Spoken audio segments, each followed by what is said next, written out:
The Nowata Methodist Church is happy to produce a lot of different content for the edification of Christ's church throughout the world. This daily segment that you're listening to right now corresponds with the Daily Bible Reading Challenge, which is hosted by Christ Church in Moscow, Idaho. If you want to download the list of readings that they publish for yourself or learn more about this challenge, this initiative, go to biblereading.christkirk.com. I'm Jeffrey Rickman. I'm the pastor here in Nowata, and I read from the Berean Standard Bible, which you can also find at berean.bible. Consider subscribing to this podcast to be a part of this daily effort to grow in familiarity with and love of God's holy word. Let's dive in for today. Hey, y'all.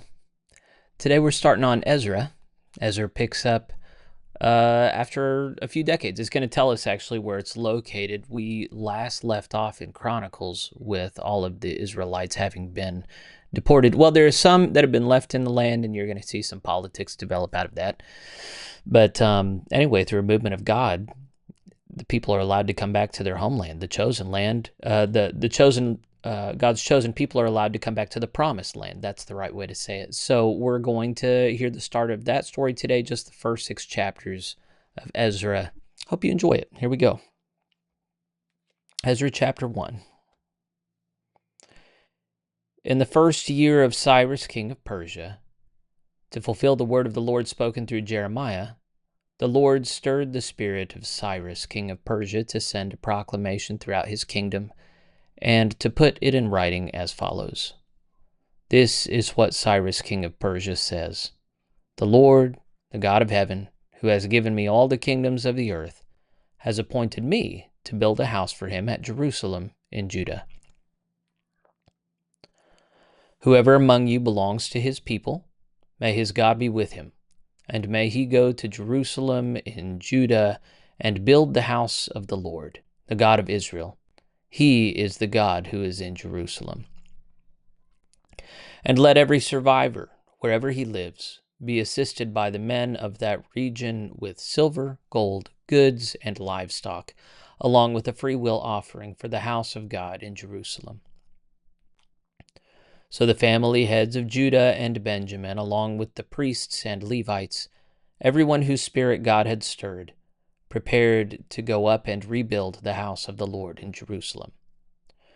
And all their neighbors supported them with articles of silver and gold, with goods and livestock, and with valuables, in addition to all their freewill offerings. King Cyrus also brought out the articles belonging to the house of the Lord that Nebuchadnezzar had carried away from Jerusalem and placed in the temple of his gods. Cyrus, king of Persia, had them brought out by the hand of Mithridath, the treasurer, who counted them to Sheshbazzar, the prince of Judah. This was the inventory: 30 gold dishes, 1,000 silver dishes, 29 silver utensils, 30 gold bowls, 410 matching silver bowls, and 1,000 other articles. In all, there were 5,400 gold and silver articles. Sheshbazzar brought all these along with when the exiles went up from Babylon to Jerusalem. Ezra chapter 2. Now these are the people of the province who came up from captivity of the exiles carried away to Babylon by Nebuchadnezzar, its king.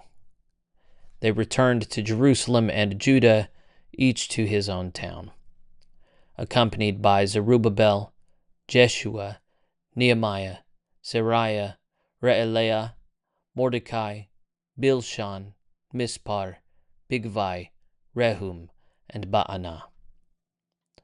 This is the count of the men of Israel. The descendants of Parash, 2,172. The descendants of Shephatiah, 372. The descendants of Ara, 775. The descendants of Pahath Moab, through the line of Jeshua and Joab, 2,812. The descendants of Elam, 1,254. The descendants of Zatu, 945. The descendants of Zakkai, 760. The descendants of Bani, 642.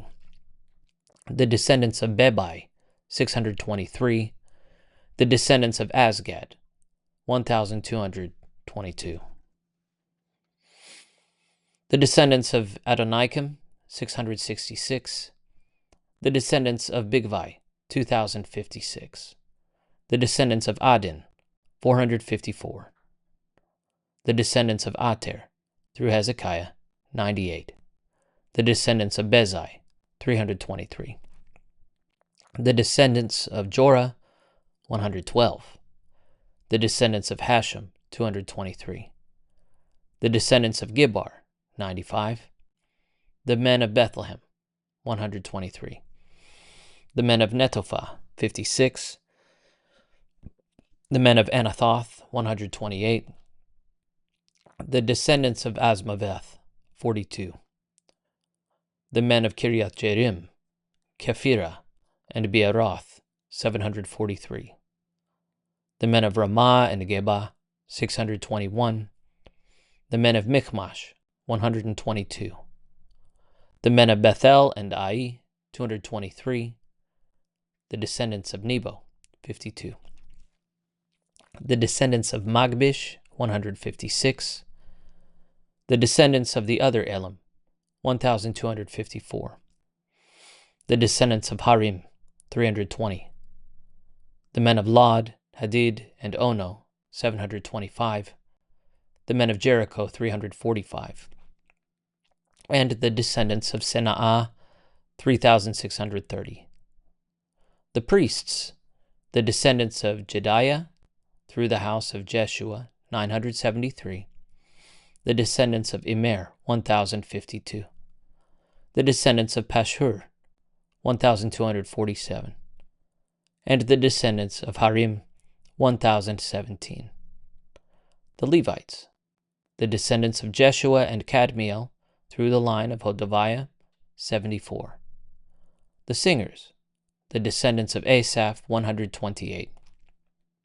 The gatekeepers, the descendants of Shallum, the descendants of Ater, the descendants of Talmon, the descendants of Akub, the descendants of Hatita, and the descendants of Shobai, 139 in all. The temple servants, the descendants of Ziha, the descendants of Hasupha, the descendants of Tabaoth, the descendants of Keros, the descendants of Siaha, the descendants of Padon, the descendants of Lebanah, the descendants of Hagabah, the descendants of Akub, the descendants of Hagab, the descendants of Shalmai, the descendants of Hanan, the descendants of Gidel, the descendants of Gahar, the descendants of Reaiah, the descendants of Rezin, the descendants of Nekoda, the descendants of Gazam, the descendants of Uzzah, the descendants of Paseah, the descendants of Besai, the descendants of Asna, the descendants of Meunim, the descendants of Nephusim, the descendants of Hakbuk, the descendants of Hakufa, the descendants of Harhur,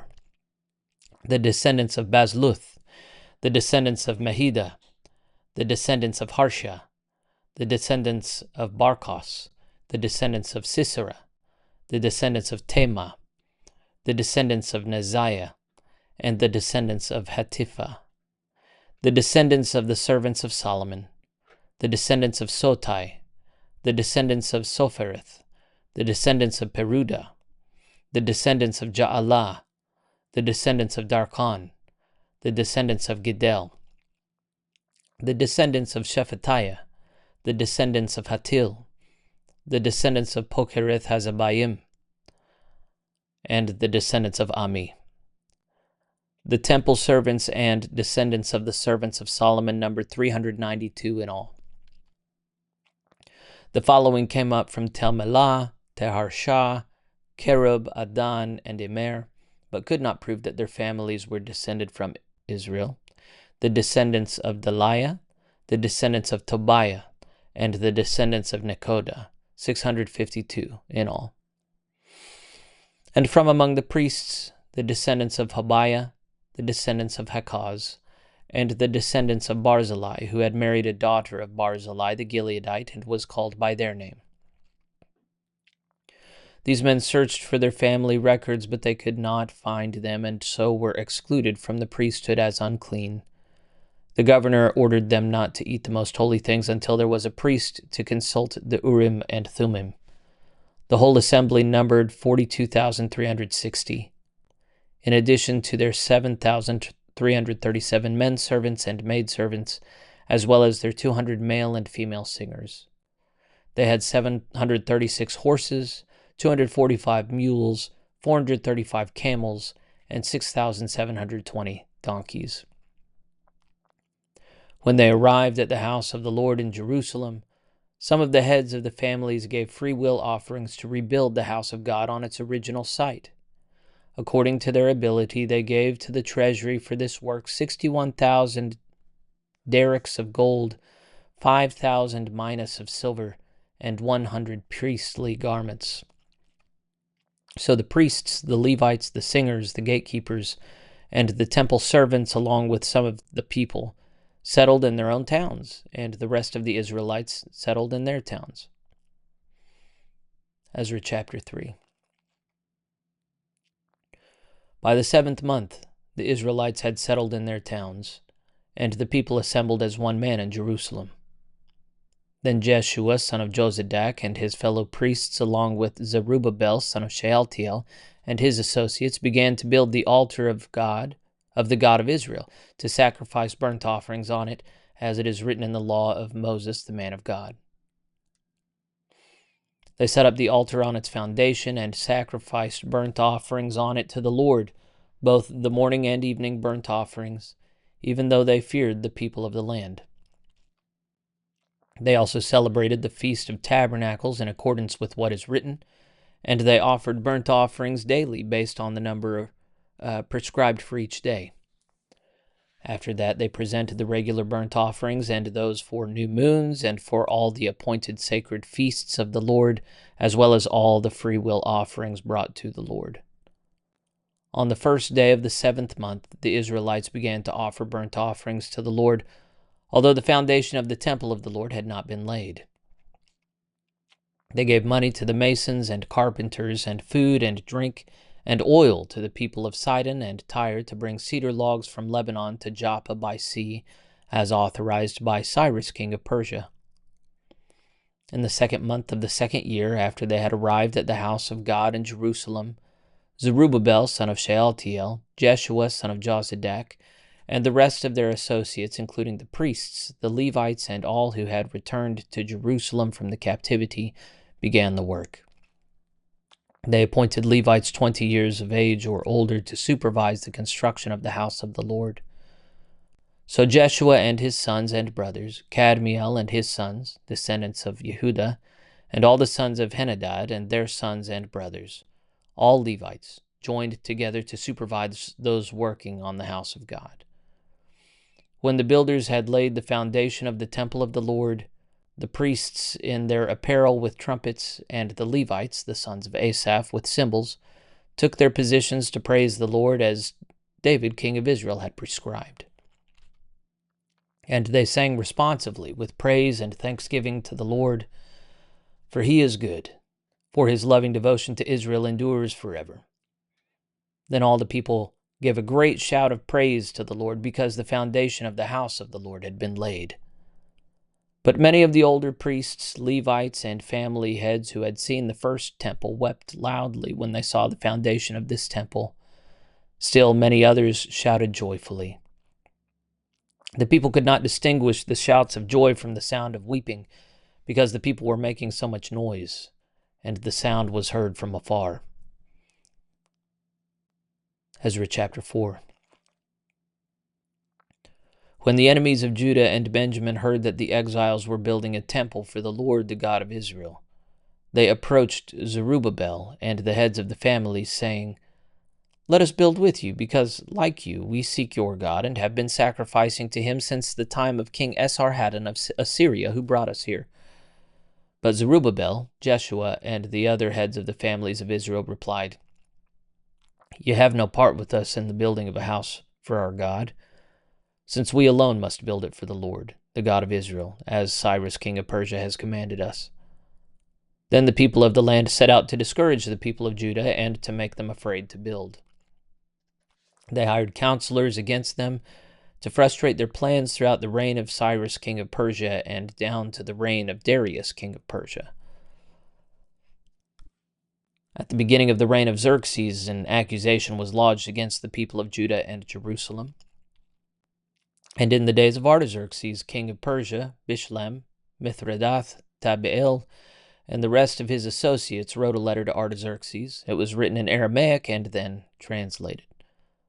Rehum the commander and Shimshai the scribe wrote the letter against Jerusalem to King Artaxerxes as follows.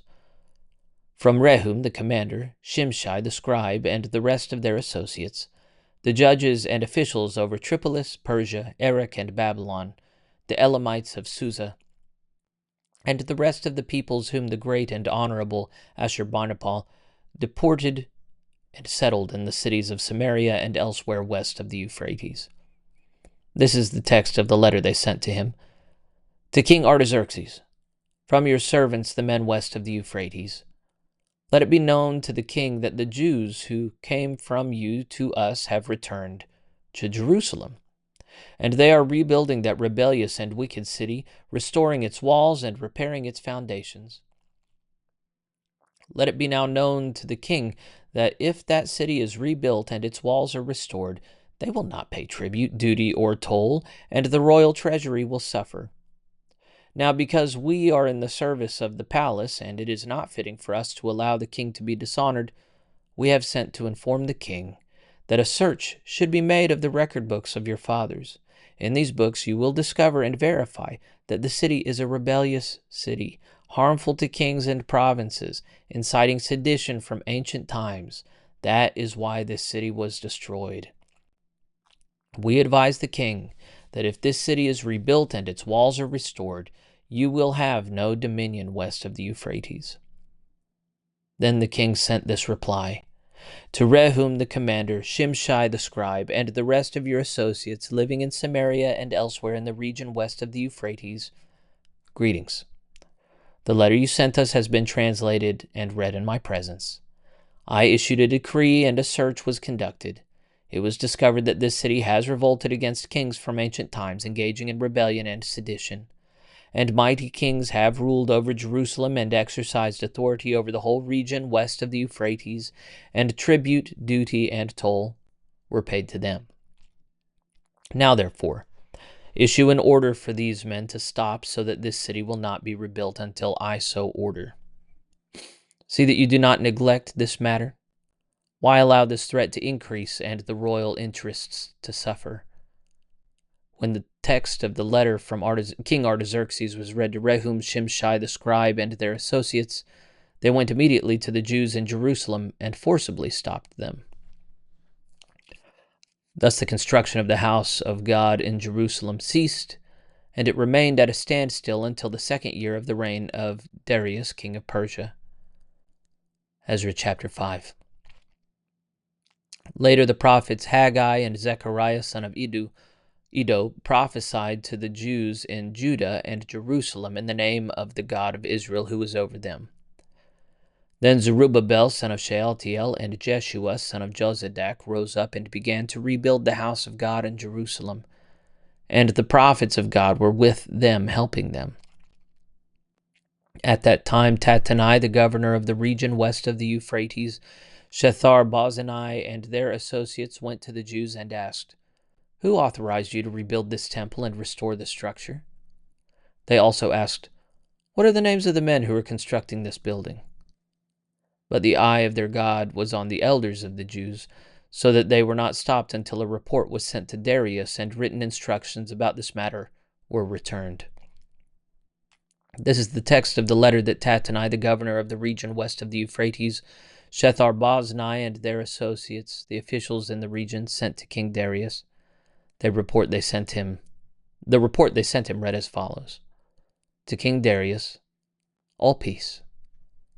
Let it be known to the king that we went into the province of Judah to the house of the great God. The people are rebuilding it with large stones and placing timbers in the walls. This work is being carried out diligently and is prospering in their hands. So we questioned the elders and asked, Who authorized you to rebuild this temple and restore this structure?" We also asked for their names, so that we could write down the names of their leaders for your information.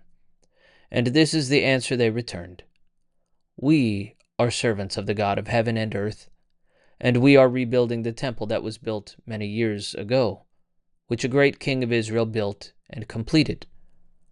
But since our fathers angered the God of heaven, he delivered them into the hand of Nebuchadnezzar, king of Babylon, the Chaldean, who destroyed this temple and carried away the people to Babylon. In his first year, however, Cyrus, king of Babylon, issued a decree to rebuild this house of God. He also removed from the temple of Babylon the gold and silver articles belonging to the house of God, which Nebuchadnezzar had taken and carried there from the temple in Jerusalem. King Cyrus gave these articles to a man named Sheshbazzar, whom he appointed governor. And he instructed, "Take these articles, put them in the temple of Jerusalem, and let the house of God be rebuilt on its original site." So this Sheshbazzar came and laid the foundation of the house of God in Jerusalem, and from that time until now it has been under construction, but it has not yet been completed. Now therefore, if it pleases the king, let a search be made of the royal archives in Babylon to see if King Cyrus did indeed issue a decree to rebuild the house of God in Jerusalem. Then let the king send us his decision in this matter. Ezra chapter 6. Thus King Darius ordered a search of the archives stored in the treasury of Babylon, and a scroll was found in the fortress of Ecbatana, in the province of Media, with the following written on it. Memorandum. In the first year of King Cyrus, he issued a decree concerning the house of God in Jerusalem. Let the house be rebuilt as a place for offering sacrifices, and let its foundations be firmly laid. It is to be 60 cubits high and 60 cubits wide, with 3 layers of cut stones and 1 of timbers. The costs are to be paid from the royal treasury. Furthermore, the gold and silver articles of the house of God, which Nebuchadnezzar took from the temple in Jerusalem and carried to Babylon, must also be returned to the temple in Jerusalem and deposited in the house of God. Therefore Darius decreed to Tattenai, governor of the region west of the Euphrates, Shethar-boznai, and your associates and officials in the region, you must stay away from that place. Leave this work on the house of God alone. Let the governor and elders of the Jews rebuild this house of God on its original site. I hereby decree that you must do for these elders of the Jews who are rebuilding this house of God. The cost is to be paid in full to these men from the royal treasury out of the taxes of the provinces west of the Euphrates, so that the work will not be hindered. Whatever is needed, young bulls, rams, and lambs for burnt offerings to the God of heaven, as well as wheat, salt, wine, and oil, as requested by the priests in Jerusalem, must be given to them daily, without fail. Then they will be able to offer sacrifices of a sweet aroma to the God of heaven, and to pray for the lives of the king and his sons. I also decree that if any man interferes with this directive, a beam is to be torn from his house and raised up, and he is to be impaled on it, and his own house shall be made a pile of rubble for this offense. May God, who has caused his name to dwell there, overthrow any king or people who lifts a hand to alter this decree or to destroy this house of God in Jerusalem. I, Darius, have issued the decree. Let it be carried out with diligence. In response, Tattenai, the governor of the region west of the Euphrates, Shethar-boznai, and their associates diligently carried out what King Darius had decreed. So the Jewish elders built and prospered through the prophesying of Haggai the prophet and Zechariah son of Iddo. They finished building according to the command of the God of Israel and the decrees of Cyrus, Darius, and Artaxerxes, king of Persia. And this temple was completed on the 3rd day of the month of Adar, in the 6th year of the reign of King Darius. Then the people of Israel, the priests, the Levites, and the rest of the exiles celebrated the dedication of the house of God with joy. For the dedication of the house of God, they offered 100 bulls, 200 rams, 400 lambs, and a sin offering for all Israel of 12 male goats, one for each tribe of Israel. They also appointed the priests by their divisions and the Levites by their groups to the service of God in Jerusalem, according to what is written in the book of Moses. On the 14th day of the first month, the exiles kept the Passover. All the priests and Levites had purified themselves and were ceremonially clean. And the Levites slaughtered the Passover lamb for all the exiles, for their priestly brothers, and for themselves. The Israelites who had returned from exile ate it, together with all who had separated themselves from the uncleanness of the peoples of the land to seek the Lord, the God of Israel. For 7 days they kept the feast of unleavened bread with joy, because the Lord had made them joyful, and turned the heart of the king of Assyria toward them to strengthen their hands in the work on the house of the God of Israel. The word of the Lord. Thanks be to God. You know, it's interesting. I'm probably not supposed to think this, but as I'm looking at, one group sends a letter and look in these records, and then later on, you just wait till someone new is in charge. You send another letter, look at these other records. And just based on what angle you're looking at things from, you can conduct lawfare and get your way if you just wait and if you ask the right questions and do the right thing. And I think that's kind of what's historically been seen in the history of the conduct of lawfare. So anyway, just quite a weird thing I don't know that I'm supposed to see that parallel. But, God's hand seems to have been active in it. So may God's hand be active in our history today. We know it is. So anyway, we'll pick up tomorrow. Join me then. I'll see you then.